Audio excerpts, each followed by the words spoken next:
Ariel Monroe is quiet, focused, and always keeps to herself. But when three football players corner her in the locker room and drench her braids in bleach, they don't just humiliate her. They ignite something they can't control. But this isn't just about revenge. It's about secrets buried by the school, a cover-up fueled by power, and a girl who refuses to stay silent any longer. When the system protects her attackers, Ariel decides to take justice into her own hands. So the question is, just how far will she go? Before we go any further, comment where in the world you are watching from, and make sure to subscribe, because tomorrow's story is one you don't want to miss.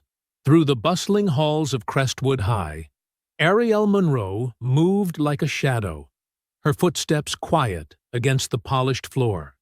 Her dark blue hoodie hung loose around her shoulders, and her neatly done braids swayed with each step. Around her, students clustered in their usual groups, their laughter and chatter filling the Monday morning air. She kept her eyes forward, carefully avoiding the stares that always seemed to follow her.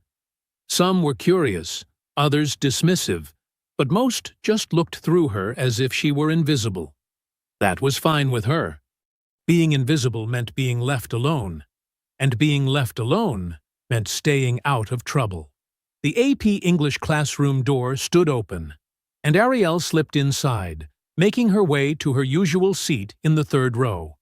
Not too front, not too back, just the right spot to blend in. She pulled out her worn copy of Their Eyes Were Watching God and placed it on her desk, along with her carefully completed homework assignment.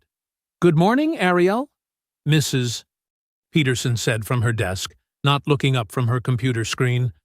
The teacher's tone was polite but distant, the kind of acknowledgement that came from obligation rather than genuine warmth. "Morning, Mrs. Peterson," Ariel responded softly, her voice barely carrying across the room. Other students filtered in, filling the classroom with the scraping of chair legs and the thud of backpacks hitting the floor. Madison and Taylor, two girls from the cheerleading squad, took their seats near the front, their matching blonde ponytails bouncing as they giggled over something on Madison's phone. Jake Thompson swaggered in just as the bell rang, his varsity jacket stretched across broad shoulders. He high-fived Chase Williams, who sat in front of Ariel, the movement sending a waft of expensive cologne her way. She kept her eyes on her book, but she could feel Jake's gaze lingering on her for a moment too long before he dropped into his seat 2 rows over.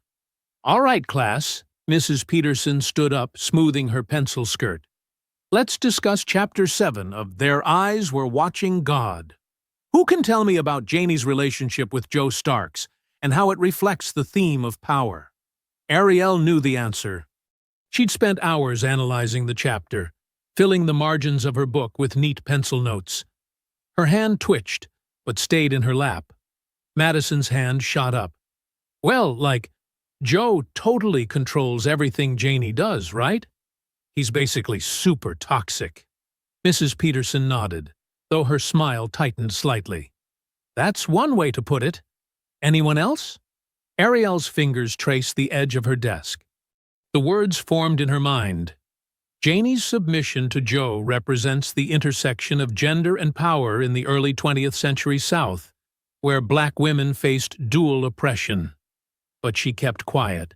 Speaking up meant drawing attention, and drawing attention meant, "Ariel," Mrs. Peterson's voice cut through her thoughts. "You've been very quiet. Would you like to share your thoughts?"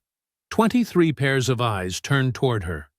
She could feel the weight of their stares, the silent judgment, the unspoken questions about why she was even in an AP class. "I think," she began, her voice steady despite her racing heart, "Hurston shows how power can corrupt relationships, especially when one person sees the other as property rather than a partner." A few students shifted in their seats. Jake coughed, a sound that might have been covering a laugh. Mrs. Peterson's eyebrows rose slightly. "Interesting perspective," the teacher said, already turning toward the whiteboard. "Now, let's look at the symbolism of the pear tree. The rest of class passed in a blur of discussion and note-taking. When the bell rang, Ariel gathered her things methodically, waiting for the initial rush of students to clear before standing up. "Nice answer earlier, Ropehead," Jake muttered as he passed her desk, his voice low enough that only she could hear. Ariel's jaw tightened, but she kept packing her bag, movements deliberate and controlled. The memory of her sensei's words echoed in her mind. Patience is not weakness. Control is not fear. The morning continued its usual pattern. In chemistry, her lab partner barely spoke 2 words to her while they completed their experiment. During history, she sat alone at her desk while others clustered in groups for the class discussion. At lunch, she found her usual quiet corner in the library, eating her sandwich while reading ahead for next week's assignments. When the time came for gym class, Ariel changed quickly in the locker room, keeping to herself as the other girls chatted and laughed. Coach Martinez had them running laps today, and Ariel fell into an easy rhythm, her feet steady against the track. Running was simple. Running made sense. 1 foot in front of the other, breath measured, mind clear. After class, she waited until most of the other girls had finished changing before heading back to the locker room. The space was almost empty now, the air heavy with the lingering smell of perfume and deodorant. Her duffel bag sat on the bench where she'd left it. But something was different. Ariel stopped, frowning slightly. The zipper was pulled halfway open, though she distinctly remembered closing it completely. She reached for the bag, her movements cautious, unaware that this small detail would mark the beginning of something much bigger than a simple case of tampering. Ariel zipped up her gym clothes and closed her locker with a soft click. The metal door's echo bounced off the empty walls of the locker room. Most students had already left for their next class, leaving behind only the fading scent of body spray and the quiet hum of fluorescent lights. She turned toward the exit, adjusting the strap of her backpack. Her steps faltered as 3 figures appeared in the doorway, blocking the only way out. Jake Dalton's varsity jacket stretched across his shoulders as he leaned against the doorframe, a plastic bottle dangling from his right hand. Chase Whitman's bulk filled most of the remaining space, his usual grin replaced by something harder. Behind them, Logan Reeves held up his phone, its camera lens pointed directly at her. "Well, well," Jake drawled, pushing off the frame. "Look who's all alone." Ariel's heart hammered against her ribs, but she kept her face neutral. She'd learned long ago that showing fear only made things worse. "I need to get to class." "Oh, we won't take long," Jake said, taking a step forward. He lifted the bottle, and Ariel's eyes locked onto the label, Bleach. "We just thought your hair could use some brightening up." Chase laughed, the sound bouncing off the lockers. "Yeah, those dirty ropes could use some cleaning." "Don't," Ariel said, her voice steady despite the tremor in her hands. She took a step back, but Chase moved faster than she expected. His meaty fingers wrapped around her arms, shoving her against the cold metal lockers. "Hold still," Chase commanded, pressing harder. "This is for your own good." Logan adjusted his position, making sure to get a better angle with his phone. His face remained impassive behind the screen, like he was filming something as mundane as a school assembly. Jake unscrewed the cap, the sharp chemical smell filling the air. "Maybe this'll help you fit in better." He lifted the bottle above her head. "Though I doubt it." The first splash hit like ice water. Ariel gasped as the bleach soaked through her braids, the chemicals immediately beginning to burn her scalp. The acrid smell filled her nostrils as more bleach poured down, running along her neck and seeping into her shirt collar. "Stop!" she managed, but her voice came out as a whisper. Her scalp felt like it was on fire, each drop adding to the burning sensation.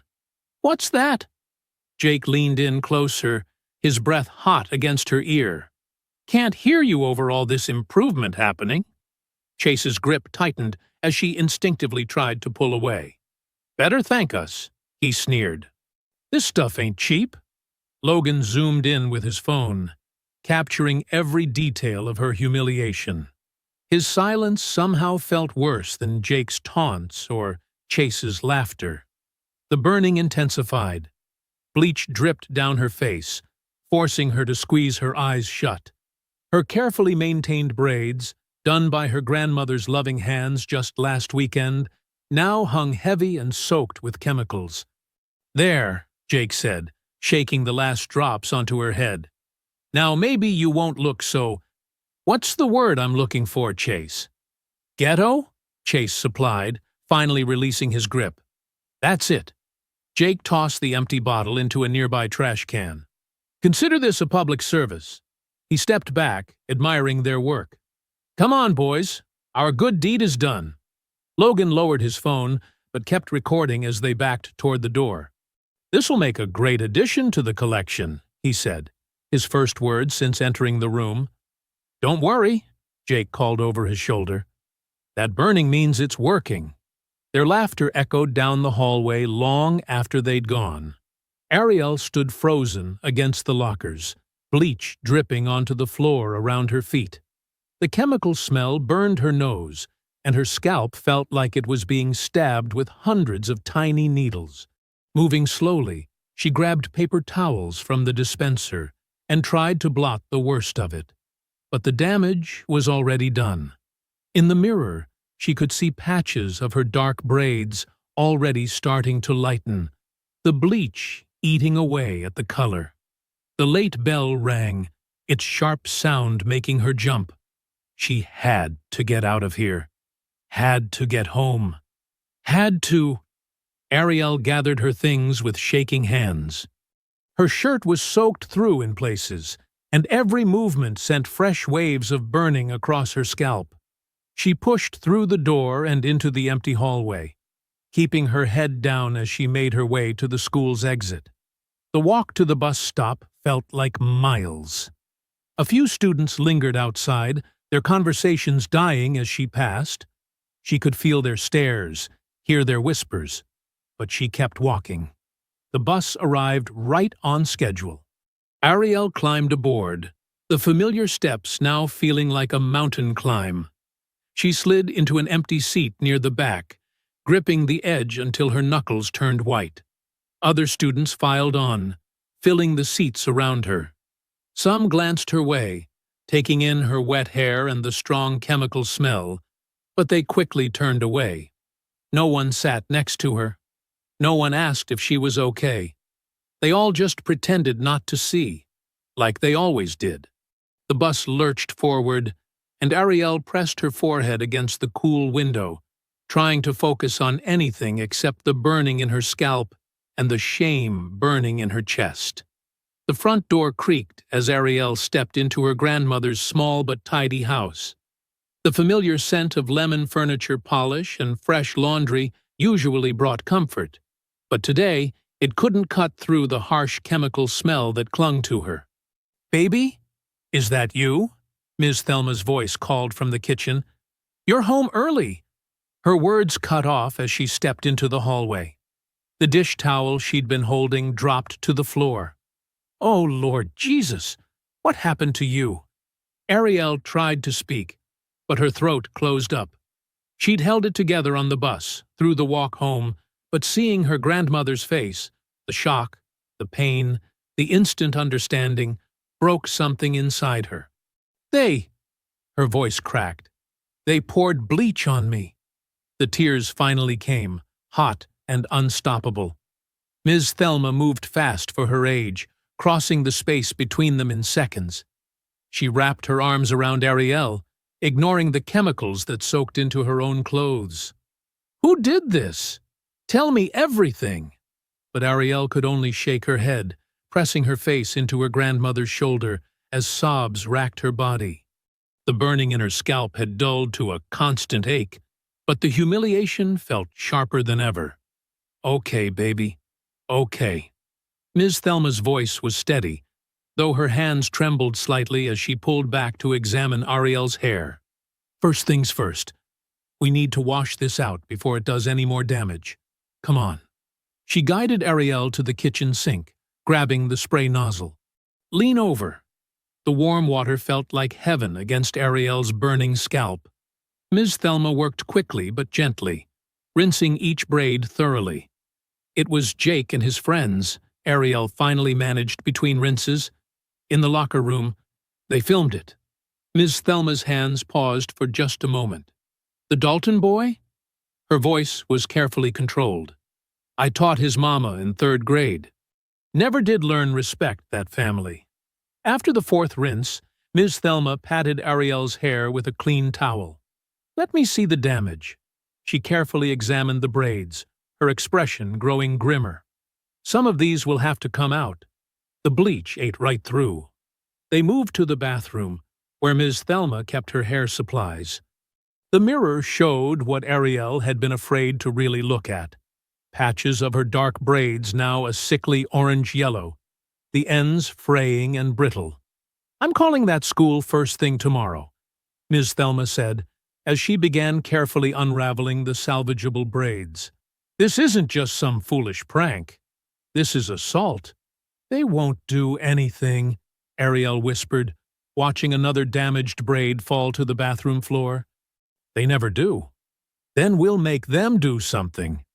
Ms. Thelma's scissors snipped carefully at a particularly damaged section. "Your daddy didn't raise a victim, and I surely didn't raise one either. We're going straight to Principal Stevens in the morning." Ariel closed her eyes, remembering Logan's phone pointed at her face. "They recorded it. They'll probably post it online." "Let them." Ms. Thelma's voice hardened. "That's just evidence of their guilt. Stupid enough to film their own crime? Well, ain't that just the Lord working in mysterious ways?" Despite everything, Ariel felt the smallest smile touch her lips.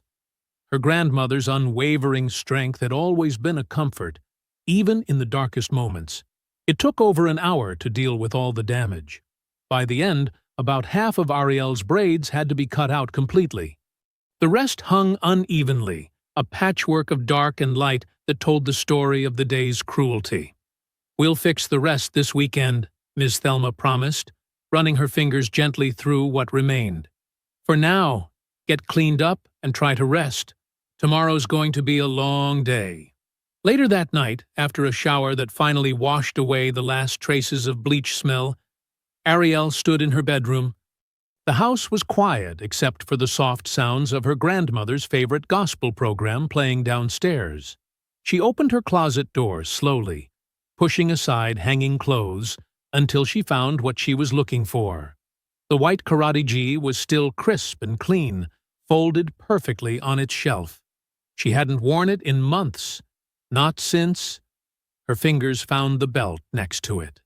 Jet black, folded with precise care, each crease a reminder of years of discipline and training. She ran her hand across its smooth surface, remembering the day Sensei Jordan had presented it to her.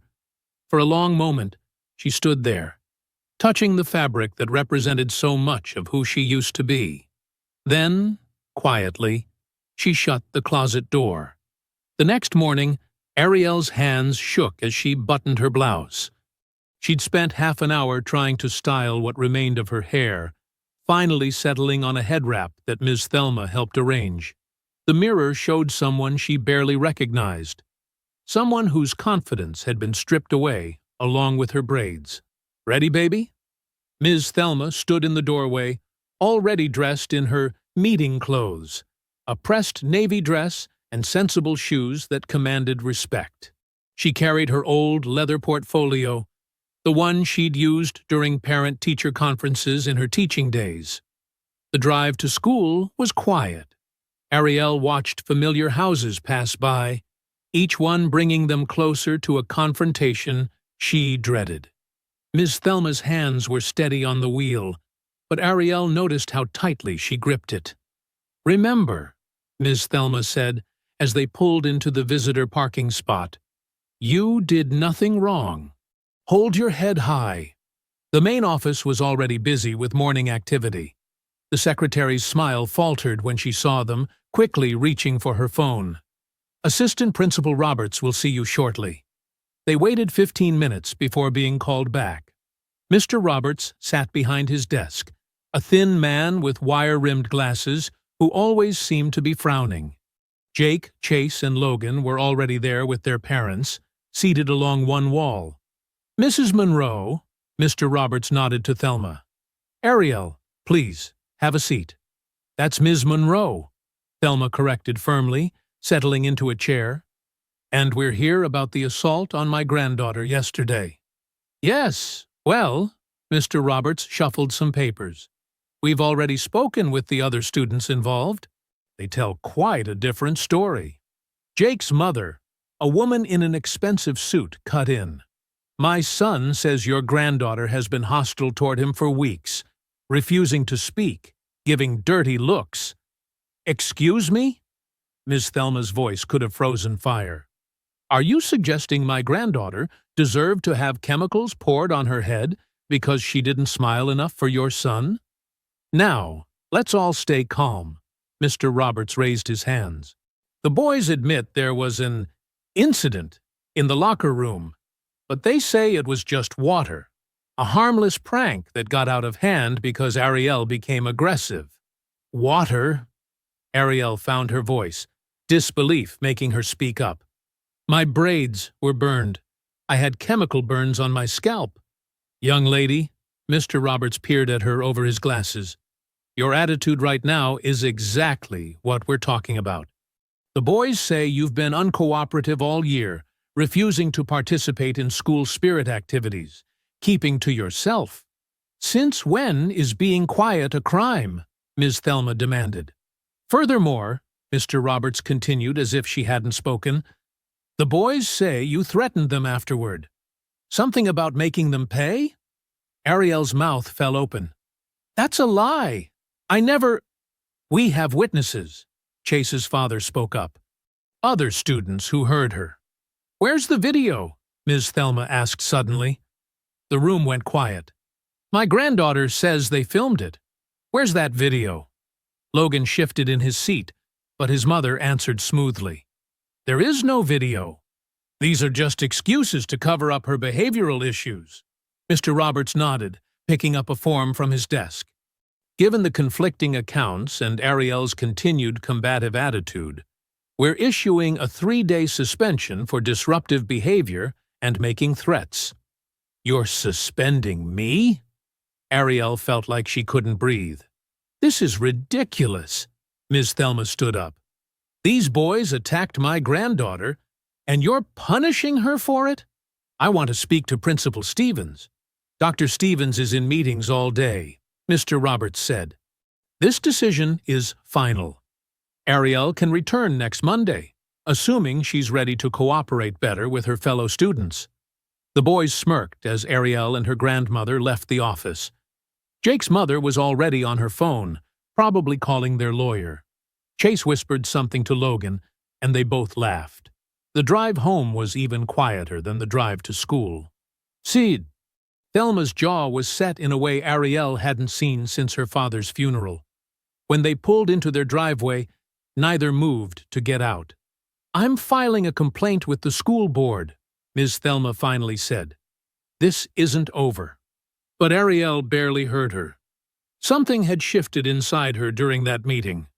Seeing those boys smile, watching their parents defend them, hearing the assistant principal twist everything around, it awakened something she'd been trying to keep buried. She spent the rest of the day in her room, barely touching the lunch Ms. Thelma brought up.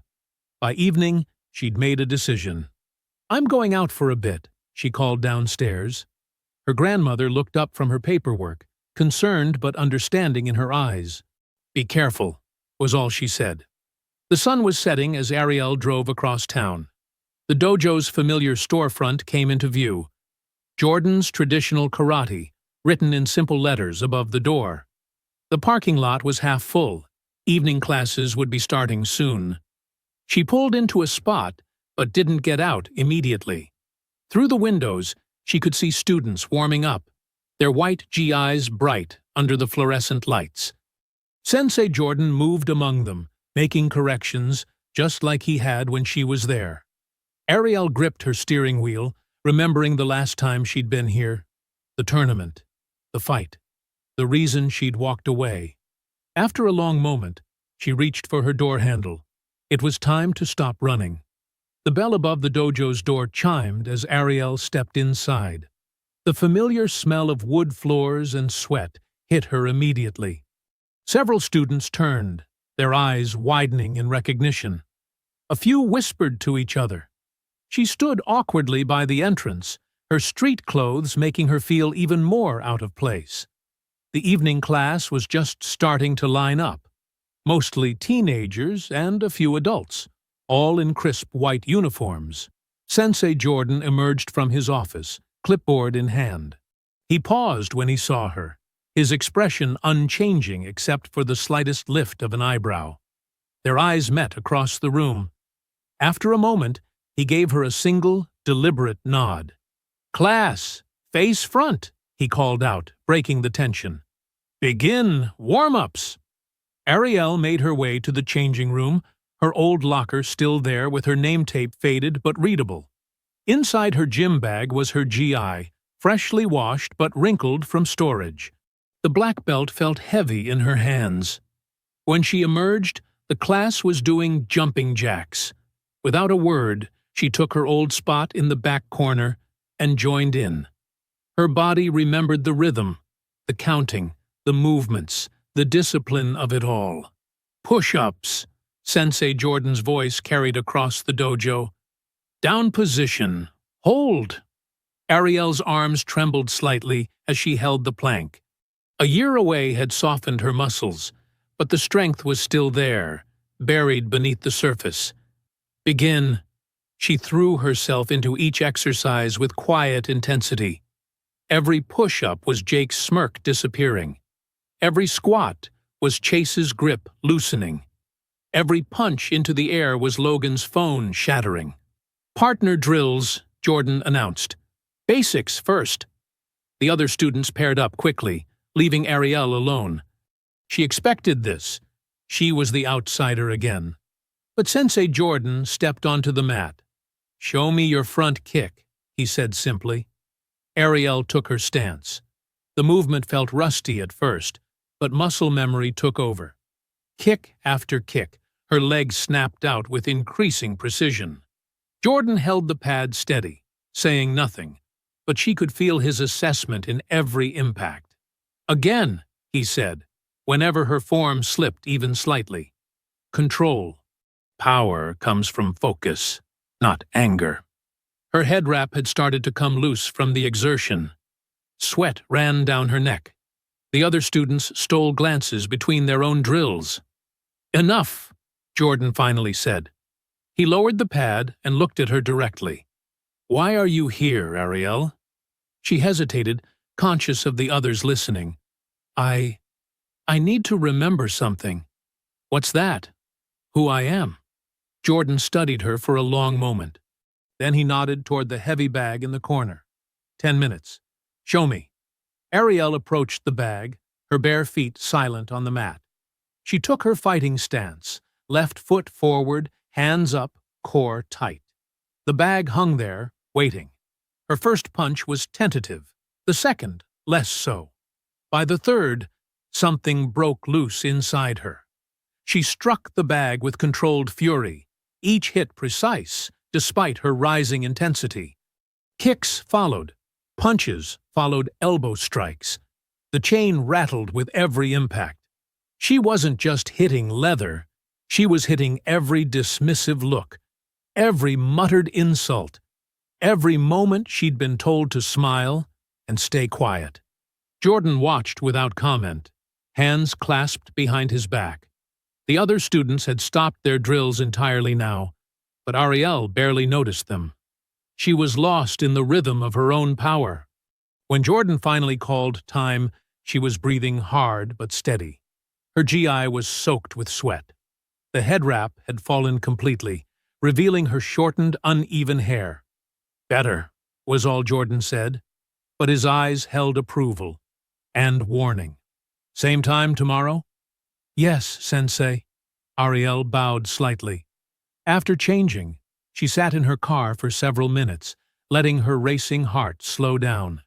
Her phone buzzed with a text from Kaya, her best friend since middle school. "Girl, check your DMs. You need to see this." Ariel opened the message. There was a video link, and her stomach clenched as she recognized the thumbnail. The locker room. Someone had posted it online. With shaking fingers, she pressed play. The footage was shaky but clear. Her stunned face, the bleach splashing, the boys' laughter. Worse were the comments underneath. "LOL, guess she needed some highlights. Shoulda smiled more. Clean that mess up." Her hands tightened around the steering wheel until her knuckles went white. The phone kept buzzing with more messages from Kaya, but Ariel couldn't look away from the screen. There she was, frozen in that horrible moment, while strangers turned her humiliation into entertainment. Wednesday morning arrived with a heavy silence. Ariel sat at her grandmother's kitchen table, methodically spreading peanut butter on whole wheat toast. Her newly shortened hair was wrapped neatly beneath a dark blue headscarf, the ends tucked away with careful precision. "You sure you want to go today?" Thelma asked, watching her granddaughter from across the table. "We could fight this suspension." "I need to be there," Ariel said quietly. She took small, deliberate bites of her breakfast. "Need to see everything clearly." The bus ride to school felt different now. Ariel sat in her usual spot near the middle, but her posture had changed. Instead of shrinking away from the noise and chaos, she observed. She noticed how Jasmine, another black girl, kept her backpack clutched tight against her chest when certain boys passed by. How Marcus, one of the few Latino students, always sat alone despite the crowded seats. In her first class, AP Chemistry, Ariel pulled out a fresh notebook, not for taking notes, but for something else entirely. As the teacher droned on about molecular structures, she began writing in tiny, neat letters. September 15th. Maria S. sent to principal's office for attitude after correcting teacher's pronunciation of her name. October 3rd. David K., only Asian student in class, called too sensitive when reporting racist jokes. October 12th. Dress code violations. 6 girls of color written up, 0 white girls despite similar outfits. Each memory surfaced with crystal clarity now that she was looking for them. The small indignities, the double standards, the silent signals that some students mattered less than others. During lunch, she sat alone by choice, continuing her list. Her phone buzzed occasionally with messages from Kaya, asking if she was okay, but Ariel stayed focused on her task. The cafeteria became her observation post. 11:42 a.m. Security guards follow Thompson twins, black freshmen, but ignore white students taking same route. 12:15 p.m. Jake, Connors, Chase, Connors, Logan throw food at Malik's table. No consequences. In English class, she added more entries. Teacher calls on white students 3x more often. Black students interrupted 8 times in 45 minutes. Essays about race inequality marked down for being too political. Between classes, she noticed things she'd previously trained herself to ignore. How certain teachers positioned themselves to watch specific students. How counselors steered some kids away from AP classes despite their grades. How casual cruelty went unchecked when it came from certain sources. After school, instead of heading straight home, Ariel went to the public library. She sat up at a quiet corner table and opened her laptop. Her fingers moved quickly across the keyboard as she organized her observations into categories. She created spreadsheets, started timelines, added names, dates, witnesses. Years of stored-away incidents emerged from her memory, each one a pixel in a larger picture she was finally allowing herself to see. The library's fluorescent lights had begun to dim when she finally packed up. Her phone showed 3 missed calls from her grandmother, but also an email confirmation she'd been waiting for. Her request for past disciplinary records had been received by the district office. At home, Thelma had kept dinner warm: rice, black-eyed peas, and baked chicken. The familiar smells filled the kitchen as Ariel set her bag down and washed her hands. "You're late," Thelma said, but her tone was more concerned than angry. "Sorry, Grandma. I was at the library." They sat down together, saying grace as they always did. The routine felt comforting after such an intense day of observation and documentation. "How was school?" Thelma asked, passing the cornbread. "Different," Ariel replied, carefully choosing her words. "I saw things today. Really saw them." "What kind of things?" "Everything I used to pretend not to notice. Everything they count on us not talking about." Ariel pushed her peas around her plate. "Did you know they've suspended 43 students this year? 38 were black or brown." Thelma set down her fork. "How do you know that?" "I've been keeping track. Not just that. Everything. Every misunderstanding. Every attitude problem. Every time they turned victims into troublemakers." Ariel looked up at her grandmother. "They thought I was just going to take it, but I've already started planning." Thursday morning brought a chill that had nothing to do with the weather. Ariel walked through Crestwood High's main hallway, her shortened hair now styled in a neat twist. She carried her documentation notebook close to her chest, watching, waiting. She spotted Devon Hill sitting alone at his usual spot in the cafeteria before first period. He hunched over his sketchbook, pencil moving in quick, angry strokes. Most students avoided him after last year's incident, when the administration had accused him of stealing from the art room, despite his perfect record and passionate denial. Ariel approached his table slowly, deliberately. "Devon?" He glanced up, eyes guarded. "Yeah? Can I sit?" Devon shrugged, but shifted his backpack to make room. Ariel settled into the chair across from him, noting how he angled his body away slightly, a habit she recognized from her own years of staying defensive. "I saw what they did to you," Devon said quietly, not looking up from his drawing. "With the bleach." "I know what they did to you, too," Ariel replied. "Last year, the art supplies." His pencil stopped moving. "That was different." "Was it?" Ariel opened her notebook. "They accused you without evidence, suspended you without investigation, made you out to be the troublemaker." Devon finally met her eyes. "How do you know all that?" "Because I've been watching, recording, everything they do to students like us." She slid the notebook toward him. "And I think you've been watching, too." Devon's expression shifted as he scanned her careful documentation. His shoulders straightened slightly. "Yeah," he admitted. "I keep track, too. In my head, mostly. Some in here." He tapped his sketchbook. "Show me?" He hesitated, then flipped through his book. Between detailed drawings were notes scribbled in margins, dates, names, incidents. Marcus got suspended for threatening behavior when he just asked why the teacher kept calling him Mexican when he's Salvadoran. Jasmine lost her spot on the debate team after questioning the coach's bias. "Tyler, I need it all," Ariel said. "Everything you've seen. Everyone who's been targeted." Devon studied her face. "Why now?" "Because they thought bleaching my hair would make me invisible. Instead, it made me see everything clearer." She leaned forward. "You know others who've been through this, don't you?" He nodded slowly. "Lunch block. Back corner by the vending machines. That's where most of us sit now." "Thank you," Ariel said, standing up. "And Devon? Your art's really good." A ghost of a smile crossed his face. "Your hair looks good, too. Different, but good." Throughout the day, Ariel visited the spots Devon mentioned. Between classes, she spoke quietly with students who'd been pushed to the margins.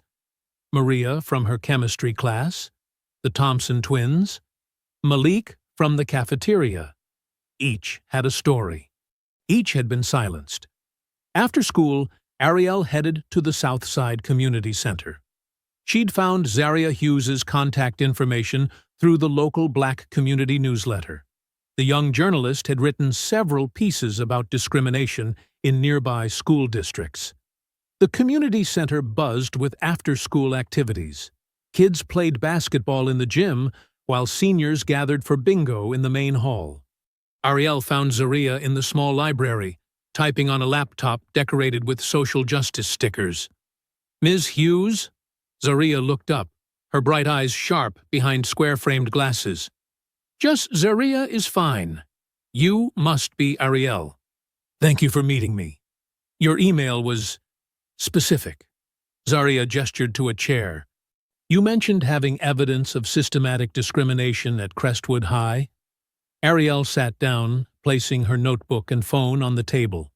"More than evidence. I have documentation, witnesses, and this." She pulled up the Bleach attack video. Zaria's expression hardened as she watched. "They filmed it themselves.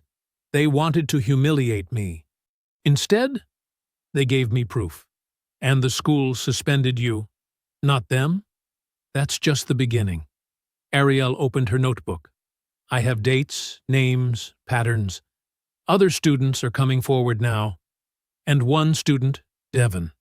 He's been keeping his own records." Zaria began taking notes on her laptop. "The school board has blocked my previous requests for disciplinary records. I've already filed for them through 3 different channels," Ariel said. "And I have screenshots of the official numbers they posted last year before taking them down." "You've done your homework," Zaria observed, clearly impressed. "They thought I would stay quiet, hide. But I'm a black belt in karate, and my sensei taught me something important. True strength isn't about attacking first. It's about knowing exactly when and how to strike back." Zaria set down her pen. "You understand that if we pursue this, they'll try to discredit you? Paint you as an angry troublemaker?" "They already do that to all of us," Ariel replied calmly. "The difference is, now we have proof.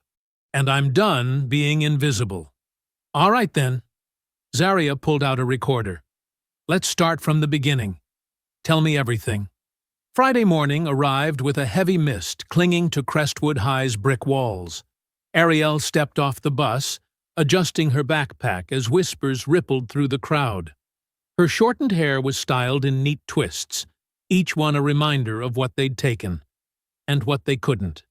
"Look who's back," someone muttered. "Guess they had to let her return eventually," another voice added. Ariel kept her eyes forward, shoulders straight. The hallway seemed to part before her, not out of respect, but from students pulling away, as if her presence made them uncomfortable. Their laughter followed her like shadows. At her locker, she caught fragments of conversations. "She probably did something to deserve it. I heard she threatened them first. Why can't she just take a joke?" Her fingers paused on the combination lock. A year ago, these whispers would have made her shrink, try to disappear. Now, they just fueled her focus. She opened her locker, exchanged her books, and closed it with deliberate calm. In AP English, Logan Reeves sat 2 rows behind her, his presence like a cold draft. She could feel him watching, probably recording again. His phone was always ready, always waiting for moments of humiliation he could capture.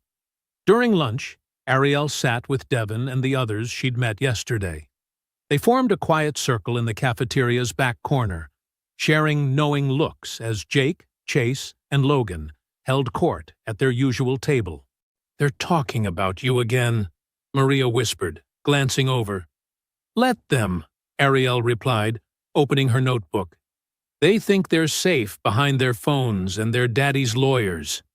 They're not." After school, Ariel drove straight home. Her grandmother was working late at the hospital, giving her the privacy she needed. In her room, she pulled out her laptop and the notes her cousin Marcus had given her about cloud storage and backup recovery. Everything leaves a trail, he'd told her last summer during one of his visits from tech school, especially if people think they're too smart to get caught. She knew Logan used his phone like a weapon, documenting every cruel joke and attack. But he'd never expected anyone to think about where those videos went after he recorded them. Cloud storage was automatic these days, backing up every photo, every video, saving them in multiple places. Ariel opened her laptop and began following Marcus's instructions step by step. Logan's digital footprint wasn't hard to find. Like most bullies, he was careless with his power, leaving his social media public and his usernames consistent across platforms. Her fingers moved steadily across the keyboard, using the tricks Marcus had shown her to access cloud backups. Logan's overconfidence made it almost too easy. He used the same password variations everywhere, never bothering with two-factor authentication. The first folder she cracked open made her breath catch. Dozens of videos, all neatly dated and labeled. She clicked on one from 2 months ago. Jake and Chase cornering Marcus Johnson by the gym, mocking his speech impediment while Logan filmed. Another from last semester, the three of them following Maria to her car, making racist jokes about her family while she tried to unlock her door with shaking hands. Video after video showed the same pattern. Calculated cruelty, always filmed, always saved. Logan had created a digital trophy case of their attacks, never imagining it could be used against him. Then she found it. A folder labeled Special Collection.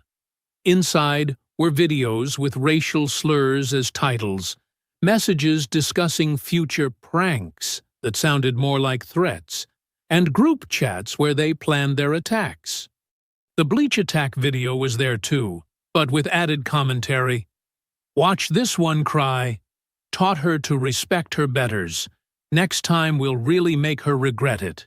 Ariel's hands remained steady as she downloaded everything, copying the files to secure drives just as Marcus had taught her.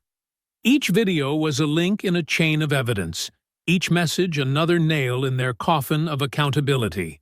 Her phone buzzed, a text from Zaria. Got those disciplinary records you requested. The numbers don't lie. Meeting tomorrow? Ariel looked at her screen, now filled with proof of everything they'd done, everything they thought they could hide. She typed back, "Yes, and I have something to show you. They've been documenting their own crimes all along."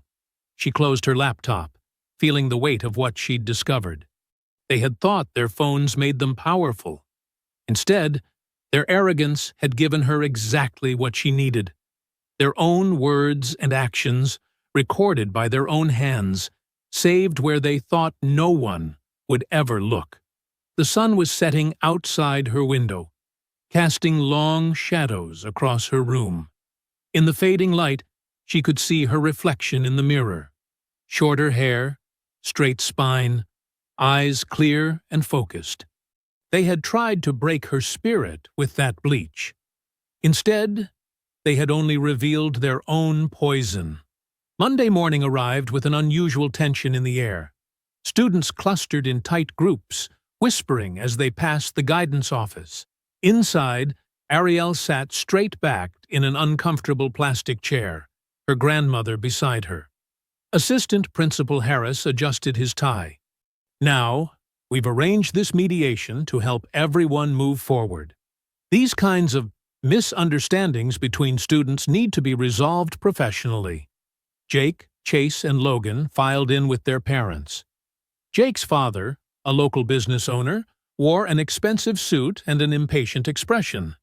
Chase's mother kept checking her phone. Logan's parents sat rigid and stone-faced. "Before we begin," Harris continued, "I want to remind everyone that the goal here is reconciliation. We're looking for apologies and forgiveness on all sides." Ariel's grandmother squeezed her hand. They had planned for this moment. "I'd like to speak first," Ariel said quietly. Harris nodded, clearly relieved. "Of course. That's very mature of you." Ariel stood, walked to the front of the room, and pulled out a USB drive. "I prepared something to help everyone understand exactly what happened." Before anyone could object, she plugged it into the computer connected to the room's projector. The screen flickered to life. The video started playing. Crystal clear footage showed Jake, Chase, and Logan surrounding her in the locker room. Their voices rang out, cruel and confident. "Hold her still! Bet it burns out the ghetto!" The sound of laughter mixed with the splash of bleach. Gasps filled the room. Chase's mother covered her mouth. Logan's father half rose from his chair. "Turn that off immediately!" Jake's father demanded. But Ariel didn't stop there. More videos played. Other incidents. Other victims. The group chat messages appeared on screen, showing their planning, their slurs, their threats against other students. "This isn't just about me," Ariel said, her voice steady. "This is about every student you've hurt, every attack you've hidden, every time the school looked the other way." Assistant Principal Harris fumbled for words. This isn't appropriate for—" "What's not appropriate," Ariel's grandmother cut in, "is how you suspended my granddaughter while protecting these boys. What's not appropriate is calling assault a misunderstanding." Jake's face had turned red. "You can't prove—" "Actually," Ariel interrupted, "I can. Every video here came from Logan's cloud storage. Every message is dated and authenticated. And Ms. Hughes from the Chronicle has copies of everything." Logan's face went pale. His parents turned to stare at him. "You're lying," Chase stammered, but his voice shook. Ariel played another clip, Chase and Jake following Maria to her car, making threats. "Am I?" The room erupted into chaos. Parents demanded answers. Harris tried desperately to regain control. Through it all, Ariel stood calmly by the projector, letting the truth speak for itself. "This meeting is over," Jake's father announced, standing up. "We'll be speaking to our lawyers." "Good idea," Ariel's grandmother replied. "So will we." As they left the office, students in the hallway stared through the windows. Word had already started spreading. Phones buzzed with messages and notifications. By lunch, the whole school was talking. Groups of students huddled around phones, watching clips that had somehow leaked online. Jake, Chase, and Logan were nowhere to be seen. Their parents had taken them home. Ariel sat with Devon and Maria in the cafeteria. Other students kept glancing their way, but the looks were different now. No more mockery. No more whispers of blame. "My cousin sent me Zaria's article," Devon said, holding up his phone. "It's everywhere." The Chronicle's headline read, "Pattern of Racial Harassment Exposed at Crestwood High." Below it, Zaria had laid out everything. The disciplinary records showing racial bias, the videos, the testimonies from other students. The story was spreading across social media, picking up momentum with every share. Maria squeezed Ariel's hand. "You did it. You actually did it." "We did it," Ariel corrected her. "Everyone who spoke up, everyone who shared their story. We did this together." Throughout the afternoon, Ariel's phone kept buzzing with notifications. Students she'd never spoken to sent messages of support. Local news stations were calling the school. The district superintendent's office released a statement, promising a full investigation. As the final bell rang, Ariel walked to her car through a changed school. The same halls that had echoed with mockery now hummed with different conversations. "Did you see what they did? I can't believe they got away with it for so long. Someone finally stood up to them." At home that evening, Ariel sat with her grandmother on their front porch, watching the sunset. Her phone kept lighting up with new notifications as the story spread further. "You know they won't go down without a fight," her grandmother said softly. Ariel nodded, watching another news alert pop up on her screen. The truth was out now, spreading faster than anyone could contain it. but she knew better than to celebrate too early. Jake's father had money and influence. Logan's family had connections.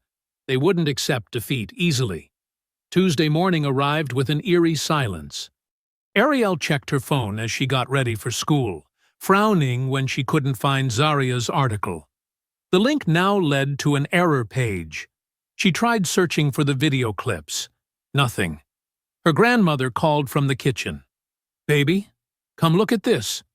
On their small TV, a local news anchor was speaking. The Chronicle has retracted yesterday's story about alleged racial incidents at Crestwood High, citing potential legal concerns. The paper's editor issued an apology for unsubstantiated claims. Ariel's hands tightened around her coffee mug. "They're erasing it." "Money talks," her grandmother said quietly.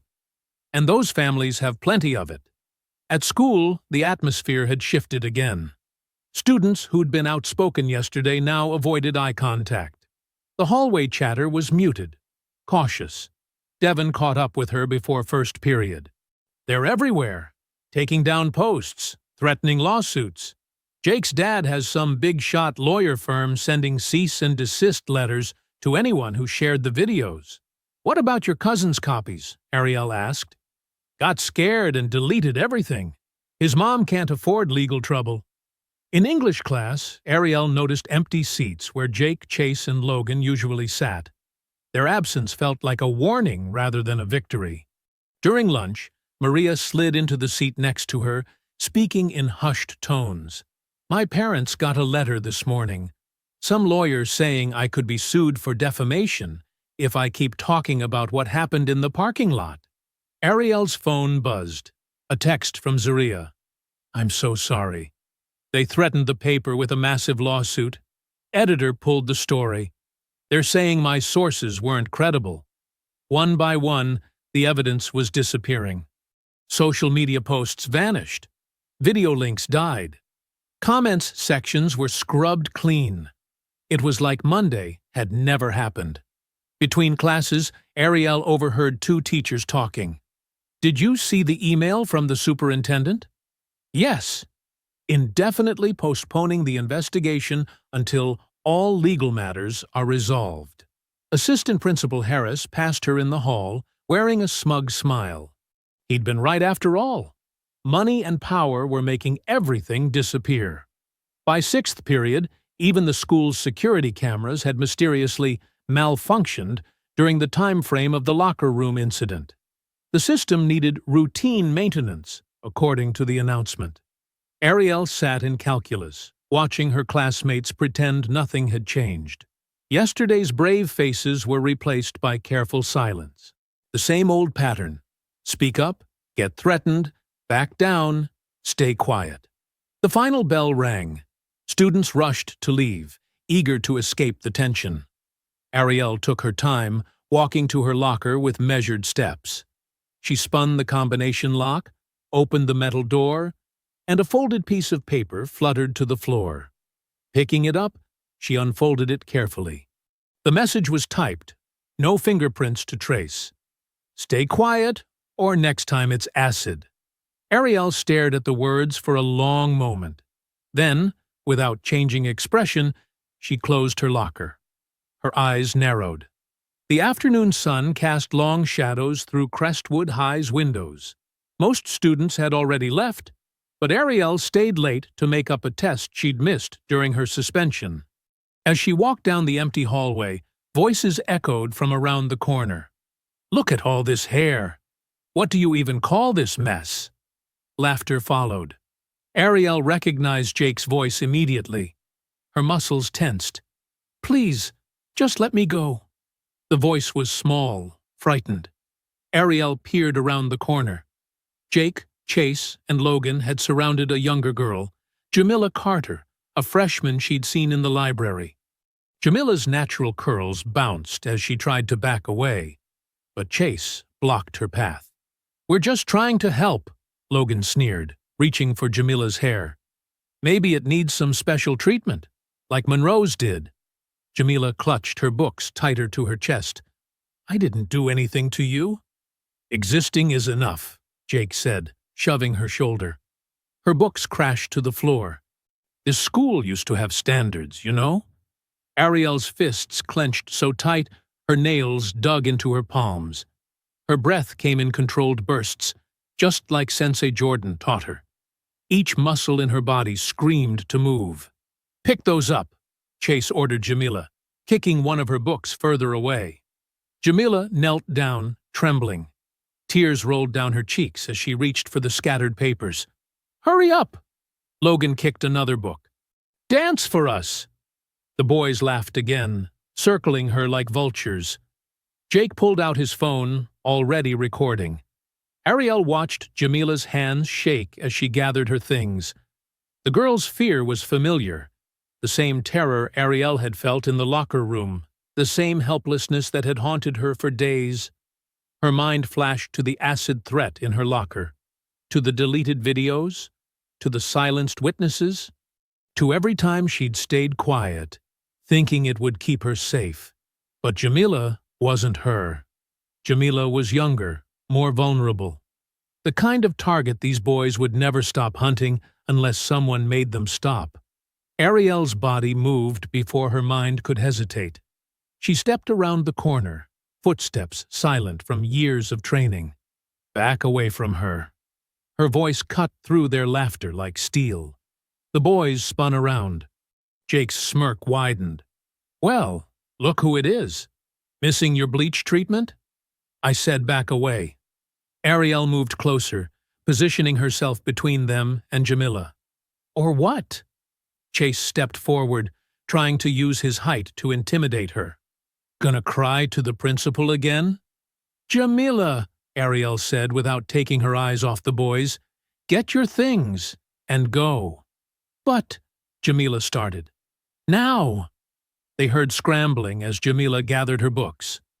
Logan tried to block her path, but Ariel shifted her stance, a subtle movement that made him step back instinctively. "Run home to Grandma," Jake taunted as Jamila's footsteps faded, "before we decide to fix your attitude problem permanently." Ariel didn't move. Her breathing remained steady, measured. Years of training had taught her the difference between anger and focus. This wasn't rage driving her actions. It was clarity. "You're done hurting people," she said quietly. "Or what?" Chase laughed. "Your lawyer friends gonna sue us?" "Oh, wait. They all backed down, didn't they?" Jake raised his phone, still recording. "Maybe we should finish what we started. Show everyone what happens when you don't learn your place." The three boys moved closer, confident in their power, their money, their protection. They'd never faced real consequences. Never had their actions truly challenged. Ariel saw it all clearly now. The pattern would never break unless someone broke it. The cycle would continue, finding new victims, creating new Jamilas, new Ariels, new stories buried under threats and money. "Last warning," she said softly. "Walk away." They lunged. Ariel's body moved with the fluid precision of countless practiced forms.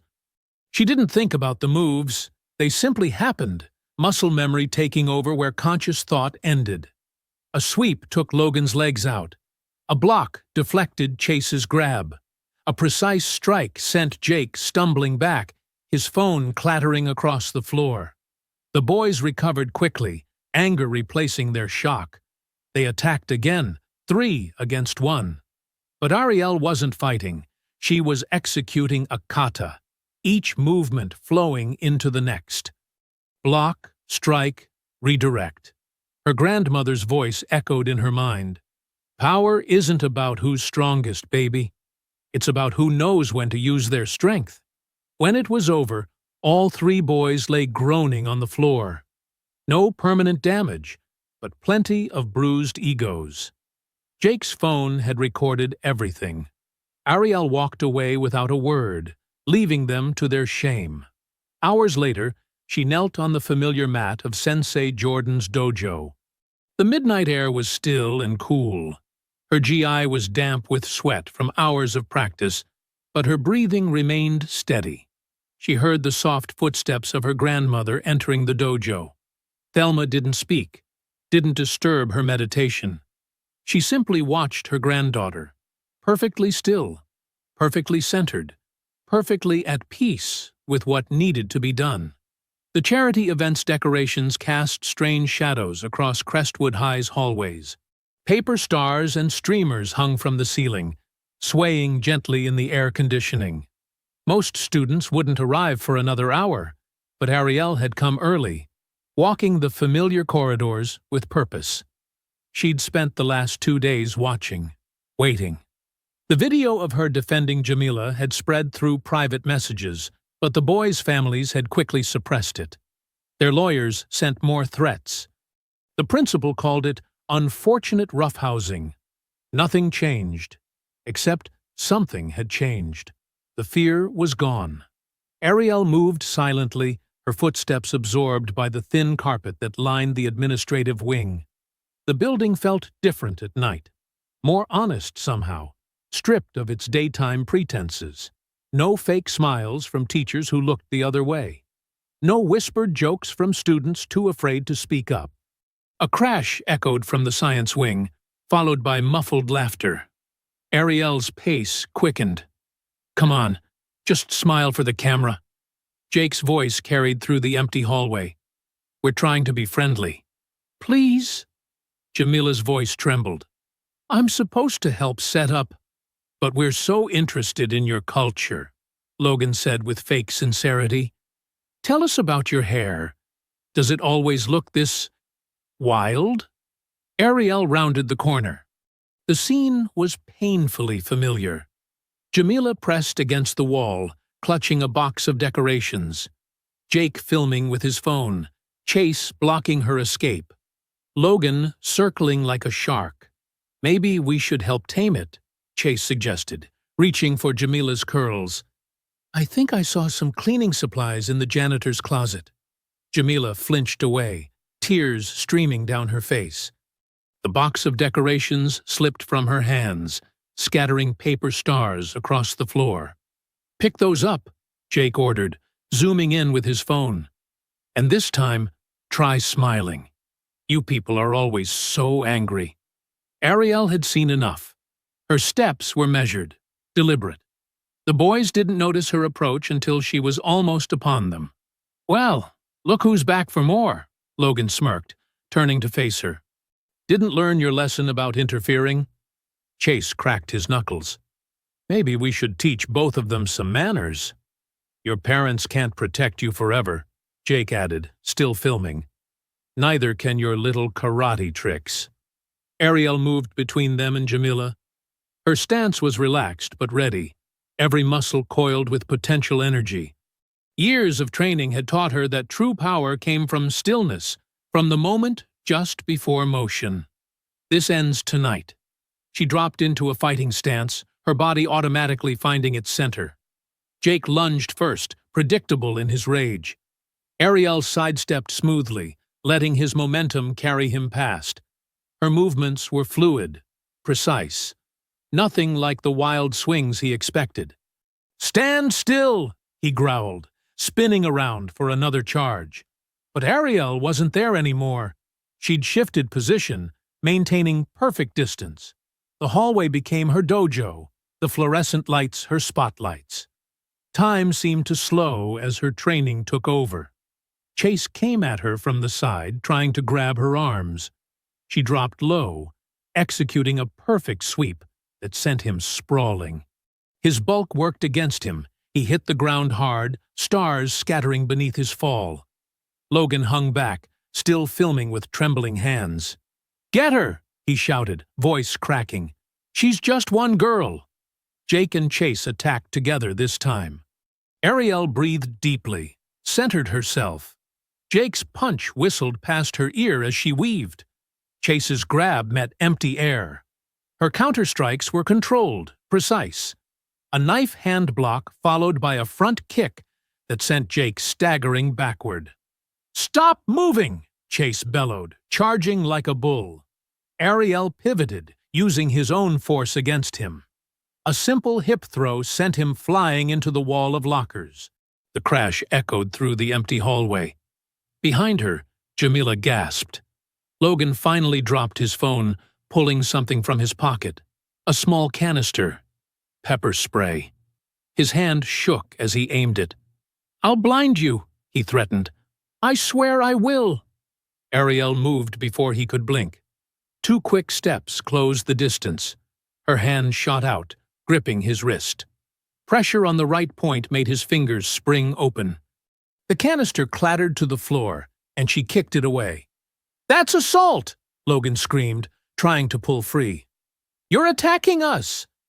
"No," Ariel said calmly. "I'm defending." She twisted his arm, not enough to break, just enough to control, and guided him face first into the carpet. Jake had recovered, wiping blood from his nose. "You're dead," he snarled.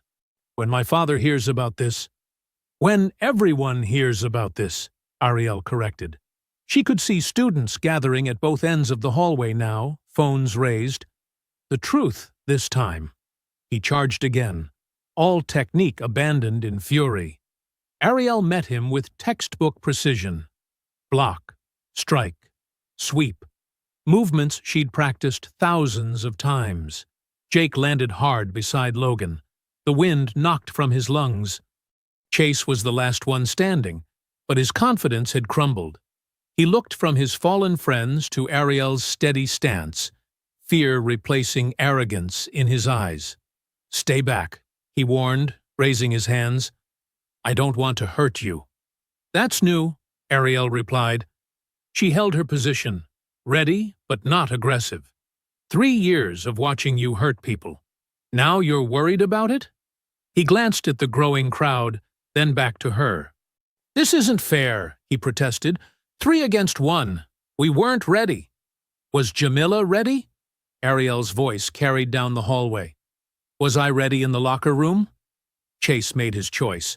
He rushed forward, trying to use his size to overwhelm her. Ariel moved like water around his grasp, redirecting his energy. One precise throw sent him tumbling over Jake and Logan. All 3 boys tangled together on the floor. Security finally burst through the crowd, whistles blowing. Mr. Patterson, the head of security, reached for his radio. "We need administration down here now. We have a situation." "We certainly do," Ariel agreed, maintaining her stance but not moving. She could hear the murmur of voices, see the phones still recording. Everything was in the open now, under the harsh fluorescent lights. Vice Principal Warner pushed through the gathered students, face flushed. "What is the meaning of this?" she demanded.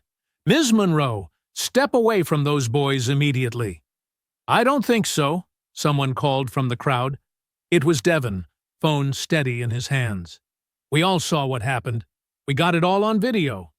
"This was self-defense," another voice added. More students nodded, holding up their phones. The vice principal's expression shifted from anger to calculation. "This is a serious matter," she said carefully. "Everyone involved will need to come to my office." "No," Ariel said simply. She hadn't moved, hadn't raised her voice, but power filled that single word. No more private meetings, no more cover-ups. Everything in the open now. The boys were finally struggling to their feet, helped by security guards. Jake's nose was still bleeding. Chase couldn't seem to meet anyone's eyes. Logan searched frantically for his phone among the scattered decorations. "You attacked us," Jake tried, but the words sounded hollow even to him. "She just went crazy and—" "We saw you corner Jamila," someone interrupted. "We saw everything." "The truth," Ariel said again, finally relaxing her stance. She turned to help Jamila up, gathering some of the fallen stars. "That's all I ever wanted. Just the truth." Security guards moved to separate everyone as more staff arrived, but it was too late for damage control. Dozens of phones had captured every moment, every strike, every admission. The hallway buzzed with voices sharing videos, sending messages, spreading what they'd witnessed. The school board meeting room buzzed with tension. Every seat was filled, with people standing along the walls and spilling into the hallway. Camera crews from local stations jostled for position near the front. Ariel sat in the second row beside her grandmother, both dressed in their Sunday best, backs straight and faces composed. 3 rows behind them, Jake, Chase, and Logan huddled with their parents and lawyers. Their usual swagger had vanished, replaced by nervous glances and whispered consultations. The boys wore suits that couldn't hide their bruises or their fear. Zaria Hughes sat near the press section, notebook open, pen ready. She caught Ariel's eye and gave a slight nod. The truth was about to have its day. Board President Marcus Thompson called the meeting to order, his gavel cutting through the murmurs. Due to recent events and overwhelming public interest, this emergency session will address serious allegations of racial discrimination and violence at Crestwood High School. Principal Stevens shifted uncomfortably in his seat as Thompson continued. We have reviewed extensive evidence, including multiple video recordings, witness statements, and a disturbing pattern of similar incidents that were inadequately addressed. Jake's father stood up, straightening his expensive tie. My son and his friends were attacked. There's video of that too. Sir, Thompson interrupted, please wait to be recognized before speaking. He shuffled some papers. And yes, we've seen that video as well, along with the earlier recording of your son and his friends assaulting Ms. Monroe with bleach, and Ms. Watson with threats, and Mr. Robinson last semester. Shall I continue? The lawyer tugged Jake's father back into his seat. Thompson turned to Principal Stevens. Would you like to explain why none of these incidents resulted in appropriate disciplinary action? Stevens cleared his throat. We handled each situation according to established protocols. By suspending the victims? Zaria called out from her seat. Several people murmured in agreement. Order, please, Thompson said, but his tone lacked conviction. He faced the principal again. We've reviewed your protocols. They show a clear pattern of bias against minority students. Care to explain that?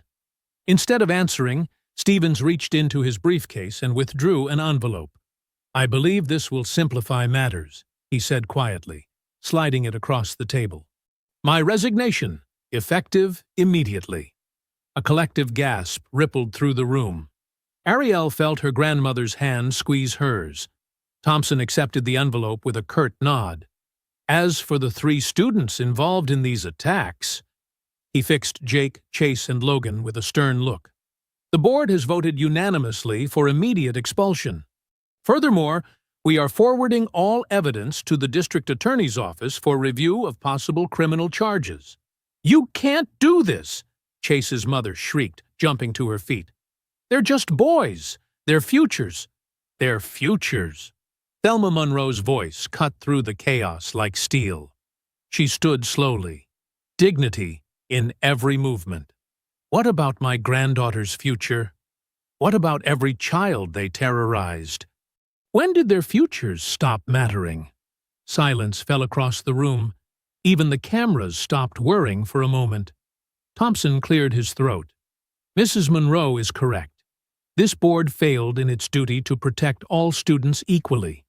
Therefore, we are also announcing a comprehensive civil rights review of all disciplinary policies and procedures to be conducted by an independent commission. Zaria's pen flew across her notebook as Thompson listed the changes. Mandatory bias training for all staff. A new system for reporting and tracking incidents.